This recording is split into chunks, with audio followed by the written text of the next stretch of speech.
Je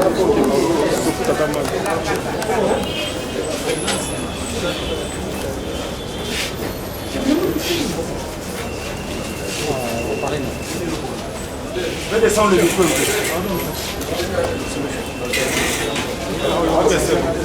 Comme nous avons dit, si le président a quelque chose d'abord à dire. C'est un fond, l'instrument. Aujourd'hui, vous êtes engagé officiellement dans cette course à la magistrature suprême. Quels sont vos engagements et pourquoi maintenant?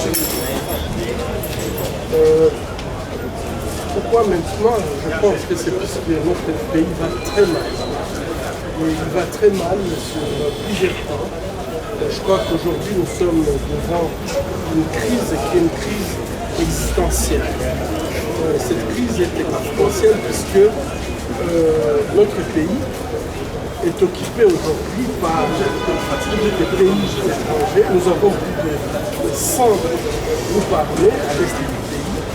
Et je crois que dans ces conditions où on ne gère plus l'intégrité territoriale de notre pays, il y a urgence. Il y a urgence puisque nos richesses aujourd'hui sont bradées et nous vivons dans une situation de prédation sans précédent. Alors que tout le monde déclare que l'avenir de la planète est en République démocratique du Congo, malheureusement, les Congolais vivent dans des conditions inhumaines.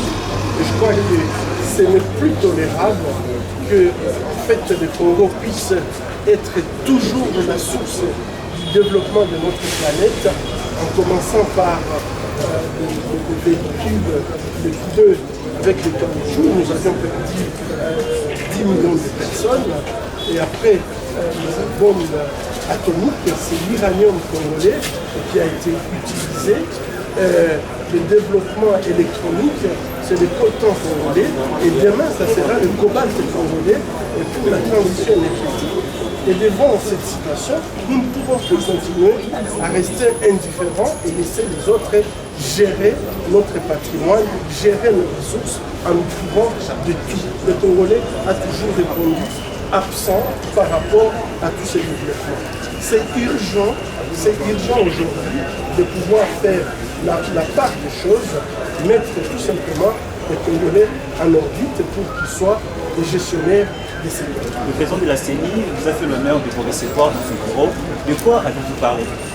Nous avons fait le tour d'horizon par rapport à ces cycles électoraux. Je crois que c'était tout à fait normal qu'il puisse nous donner son point de vue par rapport à l'organisation des élections. Vous avez été ici penchant par rapport au processus, la qualité du processus électoral. Est-ce que le président de la CENI vous a rassuré quant à l'intégrité, quant à la crédibilité de ce processus? Bon, je pense qu'il est dans la position où il doit donner son point de vue, mais je crois qu'il appartient aussi à tous citoyens de pouvoir juger de cette qualité. Je crois que la finalité, c'est les résultats qui comptent. Ce que nous attendons, c'est de voir comment ce processus va aboutir. Et si ce sont les meilleurs qui gagnent, on va l'abonner. Si c'est le contraire, on dira que nous ne sommes pas d'accord. Et je crois que nous aussi, on a décidé de s'engager dans ce processus, malgré tout ce qui s'est dit. C'est puisque nous croyons à la capacité du peuple congolais de pouvoir non seulement aller voter, mais aussi à la capacité de défendre son vote. Et donc, si le peuple va défendre son vote, nous disons tout simplement, peuple congolais, si vous n'êtes pas d'accord avec la qualité de ce cycle électoral, indignez-vous, résistez, et nous disons même, si votre vote a été volé, vous avez le droit de faire une révolution démocratique.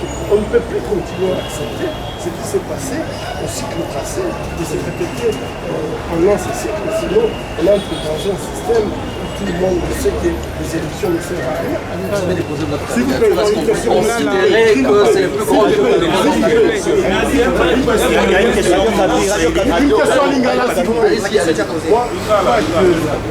Pour moi, le fait de déposer ma candidature, de prendre une décision, de quitter mon confort, c'est déjà une victoire pour moi. C'est une victoire pour moi. Je crois qu'aujourd'hui, je suis dans la position où je me dis, écoutez, c'est maintenant au peuple de décider.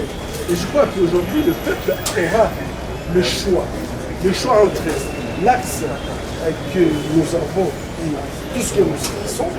Et moi, je considère qu'aujourd'hui, le peuple congolais vit dans une forme d'esclavage qui ne dit pas son nom. On ne peut pas être dans un pays aussi riche que le Congo, n'est pas à mesure de manger, il n'y a pas de route, il n'y a pas la possibilité de donner à nos enfants une éducation correcte. Je crois que nous vivons une forme d'esclavage. Et le peuple congolais aura le choix de faire une rupture avec ce système qui a trop duré et s'engager sur un nouveau système qui permet au peuple de s'exprimer, au peuple de pouvoir jouir de ses ressources. Je crois que c'est un choix que le peuple doit faire. Merci, docteur.